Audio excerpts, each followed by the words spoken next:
DD Tamil தொலைக்காட்சி நேயர்கள் அனைவருக்கும் அன்பான வணக்கம். எத்திக்கும் தித்திக்கும் முருகா நிகழ்ச்சியில் முருகப்பெருமான தினம்தோறும் நம்ம தரிசனம் பண்ணுறோம். முருகப்பெருமானுடைய தரிசனம் அப்படிங்கிறது நம்மளோட மனசுக்கு, நம்மளோட உடலுக்கு எப்படியெல்லாம் ஒரு புத்துணர்வை கொடுக்கறது அப்படின்னு நம்ம அனுபவபூர்வமாக நாம் உணர்கிறோம். பக்திங்கிறது எப்படி அப்படின்னா ஒரு உணர்வு தான் பக்திங்கிறது. ஒரு இனிப்பை சாப்பிட்றோம், சாப்பிட்ட பிறகு அதனுடைய தித்திப்பு சுவையை நாம் உணர்கிறோம். நாம் சில ஒரு என்ன சொல்கிறது, முகத்தில் பிரதிபலிக்கும், அந்த சுவையானது முகத்தில் பிரதிபலிக்கும். ஆனால் அந்த பக்திங்கிறது எப்படின்னா முழுக்க முழுக்க ஒரு உணர்வு. இது எங்கே பிரதிபலிக்கும்? ஆன்மாவில் பிரதிபலிக்கும். அதனால தான் பகவானுடைய நாமாவை சொல்லாத நாளே இருக்கக்கூடாது அப்படின்னு அருளாளர்கள் நமக்கு சொல்வார்கள். முருகப்பெருமான் அருளுகின்ற பல ஆலயங்கள் பார்த்திங்க அப்படின்னா, இப்போ மயிலாப்பூரில் பார்த்திங்கன்னா கபாலீஸ்வரர் கோவில் சொல்கிறோம், கற்பகாம்பாள் கபாலீஸ்வரர். ஆனால் ஒரு காலத்தில் மயிலாப்பூர் அங்கே இருக்கிற முருகன் பேர் சிங்காரவேலன். அந்த கோவில் பேர் சிங்காரவேலன் கோவில் தான். ஆனால் பின்னாட்களில் டச்சுக்காரர்கள் காலத்தில் இந்த கபாலீஸ்வரரும் கற்பகாம்பாளும் இந்த ஆலயத்தில் குடிகொண்டதுனால அது கபாலி கோவில், கற்பகாம்பாள் கோவில்னு சொல்லப்படுகிறது. ஆதியில் யார் இருந்தால் முருகப்பெருமான். சிக்கல் உங்களுக்கு தெரிஞ்சிருக்கும். சிக்கலில் சூரசம்ஹாரத்திற்கு முதல் நாள் வேல் நெடுங்கண்ணியிடம் வேல் வாங்குவர். இந்த சிக்கல் ஒரு காலத்தில் சிவன் கோவில். அது அங்கே இருக்கிற ஈஸ்வரன் பேர் நவநீதேஸ்வரர்னு பேர். நவநீதம்னா வெண்ணன்னு பேர். இந்த வெண்ணையை பிடிச்சி பண்ணின சிவன் நவநீதேஸ்வரர்னு பேர் சிக்கலில். ஆனால் இன்றைக்கி சிக்கல்னு உங்களுக்கு என்ன ஞாபகம் வருது? சிங்காரவேலன் தான் ஞாபகத்துக்கு வர்றார். ஈஸ்வரன் ஞாபகத்துக்கு வரமாட்டார். திருப்பரங்குன்றத்துக்கு வாங்க. அறுபடை வீடுகளில் முதல் படை வீடு திருப்பரங்குன்றம். இந்த திருப்பரங்குன்றத்திற்கு என்ன சிறப்பு அப்படின்னா, அறுபடை வீடுகளில் அளவில், அதாவது பரப்பளவில் மிகப்பெரிய ஆலயம் இந்த திருப்பரங்குன்றம் தான். ரொம்ப பெரிய கோவில் திருப்பரங்குன்றம். இந்த திருப்பரங்குன்றத்தை இன்றைக்கி நம்ம என்ன சொல்கிறோம்? முருகன் கோவில். அறுபடை வீடுகளில் முதல் கோவில். நக்கீரர் இந்த கோவிலைத்தான் முதல் கோவிலாக சொல்லியிருக்கார் நம்ம சொல்கிறோம். ஆனால் இது சிவன் கோவில். இது இன்றைக்கி யாரானு சொன்னால் நம்புவாங்களா? இது சிவன் கோவில். திருப்பரங்குன்றங்கிறது அந்த மலை எல்லாமே சிவன் கோவில். எப்படி அப்படின்னா அதைத்தான் நம்ம பார்க்க போகிறோம். இப்போ கைலாயத்தில் சிவபெருமானுடைய வீடு. எப்படி நமக்கெல்லாம் வீடுங்கிறது ஒரு ஊரில் இருக்குது, ஒரு தெருவில் இருக்கும், நம்ம ஒரு முகவரி சொல்கிறோமோ, சிவபெருமானுடைய வீடுங்கிறது கைலாயம்.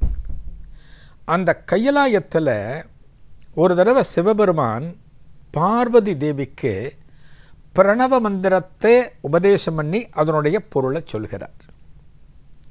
பிரணவ மந்திர உபதேசங்கிறது நம்ம சுவாமி மலையில் முருகப்பெருமான் சிவபெருமானுக்கு உபதேசம் பண்ணினார்னு பார்ப்போம். பெரிய கதை அது.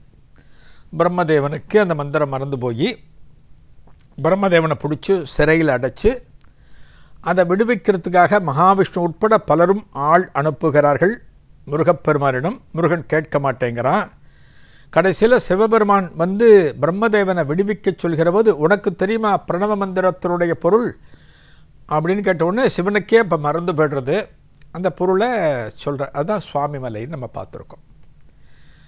இந்த கைலாயத்தில் பிரணவ மந்திரத்தினுடைய பொருளை பார்வதி தேவிக்கு உபதேசம் பண்ணுறார் சிவபெருமான். பார்வதியோட மடியில் யார் இருக்கா? அப்போ குழந்தை முருகப்பெருமான் இருக்கார். ஒரு குழந்தை எப்படின்னா அம்மா மடியில் தான் உட்காந்துருக்கும். அம்மா மடியில் உட்காந்துருக்கு, முருகப்பெருமான் உட்காந்துருக்கார். ஒரு மந்திர உபதேசம் ஒருத்தர்கிட்டேருந்து இன்னொருத்தருக்கு கிடைக்கிறப்ப இந்த இடத்துல வேறு யாரும் இருக்கக்கூடாது. அந்த மந்திரத்தை வேறு யாரும் கேட்கக்கூடாது. உபதேசமாக சொல்லப்படுகிற மந்திரமானது ஒருவரிடம் இருந்து மற்றொருவருக்கு செல்ல வேண்டுமே தவிர அங்கே கூட இருக்கிறவங்களாம் அந்த மந்திரத்தை கேட்கக்கூடாது. அது பாவம். கேட்கக்கூடாது. என்னடா இன்றைக்கி உட்காந்துருந்தோம் நம்மளும் கேட்டோம் அப்படிலாம் சொல்லக்கூடாது. இங்கே பாருங்கள், குழந்தையாக இருக்கக்கூடிய முருகப்பெருமான் இந்த மந்திர உபதேசத்தை கேட்டுட்டார். இந்த மந்திர உபதேசம் டைரெக்டாக சிவன்கிட்டேருந்து பார்வதிக்கு தான் போகிறது. ஆனால் முருகனுக்கும் போயாச்சு. அது போகக்கூடாது. அப்படி போகிறதுனால ஒரு பாவமானது ஏற்படுகிறது, ஒரு தோஷமானது ஏற்படுகிறது. என்னத்தான் கடவுளாக இருந்தாலுமே, பிரம்மதேவனுக்கே இந்த மந்திரத்தை சொன்னாலுமே, யார் உபதேசம் பண்ணினாலுமே, சிவனுக்கே உபதேசம் பண்ணினாலுமே, சிவனும் முருகப்பெருமானும் ஒரே வடிவம்னு சொன்னாலுமே, எப்படித்தான் நம்ம ஆர்கியூ பண்ணினாலும் தவறு தான். அன்றைக்கி முருகப்பெருமான் கேட்கக்கூடாது. முருகப்பெருமான் குழந்தையாக இருந்தாலும் இந்த உபதேசத்தை கேட்கக்கூடாது. முருகப்பெருமான் கேட்டாச்சு. கேட்டதுனால என்னாருது? ஒரு பாவம், ஒரு தோஷம் பிடிக்கிறது. அந்த தோஷம் அகல்வதற்காக முருகப்பெருமான் இந்த திருப்பரங்குன்றத்திற்கு முருகப்பெருமான் என்ன பண்ணுறார்? சிவபெருமானை நினச்சி தவம் இருக்கார். இந்த இடத்துல தவம் இருக்கார், திருப்பரங்குன்றத்தில் தவம் இருக்கார். முருகப்பெருமான் இந்த மலையில் தவம் இருக்கார், சிவபெருமானை நினச்சி தவம் இருக்கார். தனக்கு ஏற்பட்ட அந்த தோஷமானது அகல வேண்டும் அப்படிங்கிறதுக்காக தவம் இருக்கார்.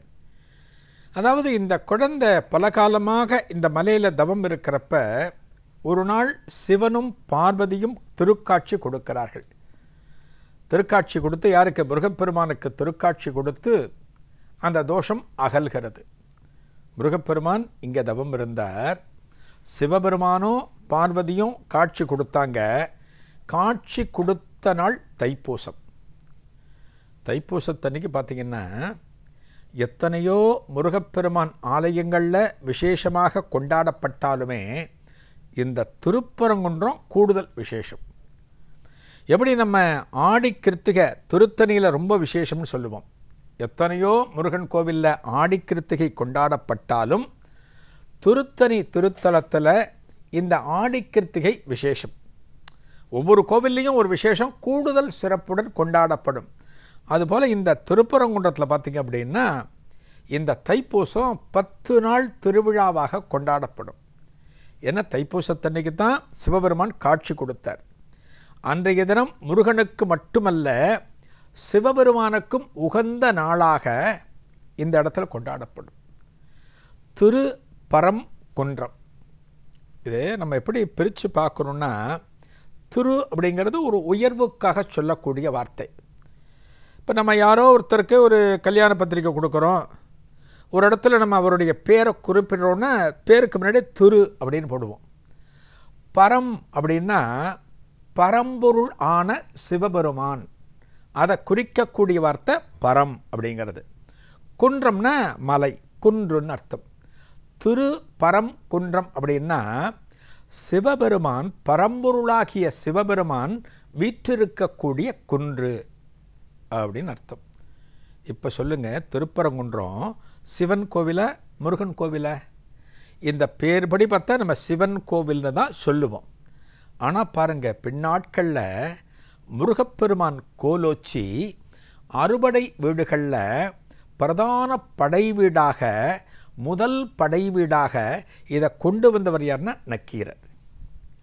நக்கீரர் பார்த்திங்கன்னா அது வரைக்கும் சிவபக்தர் தான். நக்கீரர் சிவபக்தர், ஆரம்ப காலத்தில் சிவபக்தர். ஆனால் இந்த மலையில் முருகப்பெருமான் குடிகொண்ட பிறகு முருகப்பெருமானை பாற்றி அவரை பாராட்டி அவரை போற்றும் விதமாக பாடினது தான் அந்த நம்ம சொல்கிறோம் இல்லையா, திருமுருகாற்றுப்படை சொல்கிறோம் இல்லையா, அப்போ தான் பாடினார் அது. அதனால் இந்த தலமானது முருகப்பெருமானுக்கு உகந்த தலமாக மாறிவிட்டது திருப்பரங்குன்றமானது. இந்த திருப்பரங்குன்றத்தினுடைய தலபுராணத்தை பார்த்திங்க அப்படின்னா நக்கீரர் ரொம்ப முக்கியம். ரெண்டாவது, இந்த இடத்துல தான் தெய்வானைக்கும் முருகப்பெருமானுக்கும் திருமணம் நடந்தது. இப்படி திருப்பரங்குன்றத்தில் நிறைய விசேஷங்கள் சொல்லலாம். இந்த ஆலயத்தில் சிவபெருமான் பார்வதி 2 பேரும் பிரதான சந்நிதி கொண்டிருக்கிறார்கள். பரங்குன்றநாதர், பரங்கிரிநாதர் அப்படின்னு பேர் சிவபெருமானுக்கு. அம்பாளுக்கு ஆவுடை நாயகின்னு பேர். இந்த திருத்தலத்தில் முருகப்பெருமானுக்கு ஒரு திருவடிவம், ஒரு விக்கிரகம் இருந்தாலுமே அந்த விக்கிரகத்திற்கு அபிஷேகம் கிடையாது. என்ன பண்ணுவாங்க? புனுகு காப்பு பண்ணுவாங்க. புனுகு காப்பு தான் அந்த முருகப்பெருமானுக்கு விசேஷம். அப்போ அபிஷேகம் யாருக்கு? வேலுக்கு தான் அபிஷேகம். திருப்பரங்குன்றத்தில் மட்டும்தான் அறுபடை வீடுகளில் வேலுக்கு பிரதானமான வழிபாடு எங்கே நடக்கிறது அப்படின்னா திருப்பரங்குன்றத்தில் தான் நடக்கும். என்ன காரணம்? பழமையான திருத்தலம். முருகனை விட முருகனது வேலுக்குத்தான் அதிக முக்கியத்துவம் கொடுப்பார்கள். அந்த வகையில் அந்த வேலுக்குத்தான் முக்கிய இடம். இப்போ இங்கே பார்த்தீங்க அப்படின்னா இந்த மலை பரங்கிரி அப்படின்னு சொல்லுவோம். பரங்கிரின்னு பேர். கிரின்னா மலை, பரம்னா பரம்பொருள் சிவபெருமான், சிவன் குடியிருக்கக்கூடிய மலை. இந்த மலையை கிரிவலம் வருவது வழக்கம். எந்த ஒரு இடத்திலும் இறைவன் மலை மீது குடிகொண்டிருந்தால் அந்த மலையை கிரிவலம் வருவது வாடிக்கை. இப்போ திருவண்ணாமலையில் பார்த்தோம் அப்படின்னா நம்ம கிரிவலம் வருகிறோம். பௌர்ணமி கிரிவலம் வரோம் இல்லையா, பௌர்ணமி இன்னைக்கு வரும். அதுபோல் எந்த ஊரில் மலை இருந்தாலுமே அந்த மலையை கிரிவலம் வருவது வாடிக்கை. இந்த பரங்கிரியை கிரிவலம் வந்தோம் அப்படின்னா நமக்கு இருக்கக்கூடிய பிணிகள், நமக்கு இருக்கக்கூடிய கஷ்டங்கள் அத்தனையும் அகன்றுவிடும் அப்படின்னு யார் சொல்லியிருக்கா தெரியுமா? ஞானசம்பந்தர் சொல்லியிருக்கார். இந்த ஆலயத்தை தரிசனம் பண்ணி ஞானசம்பந்தர் சொல்லியிருக்கார். அப்பேற்பட்ட சிறப்பு இந்த திருப்பரங்குன்றத்துக்கு உண்டு. அறுபடை வீடுகளில் ஒவ்வொரு திருத்தலத்திற்குமே ஒவ்வொரு சிறப்புகள் உண்டு. இந்த ஈஸ்வரனுக்கு இன்னொரு பேர் சத்தியகிரீஸ்வரர் அப்படின்னு ஒரு பேர் உண்டு. இந்த இங்கே இருக்கிற சிவபெருமானுக்கு சத்தியகிரீஸ்வரர்னு பேர் உண்டு. இந்த மலைக்கு பேர் சத்தியகிரி அப்படின்னு ஒரு பேர் உண்டு. என்ன சத்தியகிரீஸ்வரர்? என்ன காரணத்தினால சத்தியகிரீஸ்வரர்? என்ன காரணத்தினால இந்த மலைக்கு சத்தியகிரின்னு பேர் அப்படின்னா, நமக்கு ஹரிச்சந்திரன் தெரியும். ஹரிச்சந்திரன் நமக்கு உடனே என்ன ஞாபகத்துக்கு வரும்? உண்மை மட்டுமே பேசினவன், எந்த ஒரு காலத்திலும் பொய்யே பேசாதவன். விஸ்வாமித்திரர் அவனை பொய் சொல்லுமாறு ஒரு சில சந்தர்ப்பங்களில் வலியுறுத்தியுமே நான் பொய் சொல்ல மாட்டேன் அப்படின்னு நின்னவன் ஹரிச்சந்திரன். இன்றைக்கி கூட நீங்கள் யார்கிட்டையானு கேட்டு பாருங்கள், எந்த இடத்துல கிடக்குவேன். ஒரு உண்மையே பேசி வாழ்ந்தவன், தனது வாழ்க்கையில் பொய்யே பேசாமல் வாழ்ந்தவன் யாருன்னு யார்கிட்ட கேட்டாலுமே எல்லாம் என்ன சொல்லுவாங்க? அவங்க பேரை சொல்ல மாட்டாங்க, அவங்க அப்பா பேர் சொல்ல மாட்டாங்க, அவங்க தாத்தா பேர் சொல்ல மாட்டாங்க, வேறு யார் பேரையும் சொல்ல மாட்டாங்க. ஹரிச்சந்திரன் அப்படிம்பாங்க. அப்படின்னா உண்மையே மட்டுமே பேசி வாழ்ந்த ஒருவன் உண்டு அப்படின்னா அது ஹரிச்சந்திரன் மட்டும்தான். அந்த ஹரிச்சந்திரன் அதனால் உண்மை மட்டும் பேசினதுனால நாட்டை இழந்தான், தனது மனைவி மக்களை இழந்தான். அவன் என்ன பண்ணுறான்? யாத்திரையாக வருகிற போது திருப்பரங்குன்றம் வரான். இந்த திருப்பரங்குன்றத்தில் இந்த இறைவனிடம் மன்றாடுகிறான். நான் உண்மை மட்டுமே பேசி வாழ்ந்து கொண்டிருக்கிறேன், ஆனால் எனக்கு இத்தனை சோதனைகள் வந்து கொண்டு இருக்கின்றனவே அப்படின்னு இங்கே இருக்கிற இந்த பரங்குன்றநாதர், பரங்கிரிநாதர்கிட்ட பிரார்த்தனை பண்ணுறானா. அதன் பிறகு இறைவனது அனுக்கிரகம் கிடச்சி அந்த இறைவனுக்கு சத்தியகிரீஸ்வரர் அப்படிங்கிற பேர் கிடச்சிதான். இந்த மலை பாருங்கள், திருப்பரங்குன்றங்கிறது முருகனுக்குன்னு சொல்கிறோம், ஆனால் எந்த ஒரு விதத்திலும் முருகனுக்கு குறைவில்லாமல் அந்த மலையில் சிவனுக்கும் அத்தனை பெயர் காணப்படுகிறது.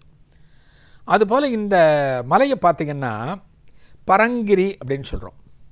இன்னொரு திருத்தலம் இருக்குது. எங்கே? டி கல்லுப்பட்டி, மதுரையில் டி கல்லுப்பட்டிக்கு பக்கத்தில் மேலை பரங்கிரி அப்படின்னு ஒரு தலம் இருக்குது.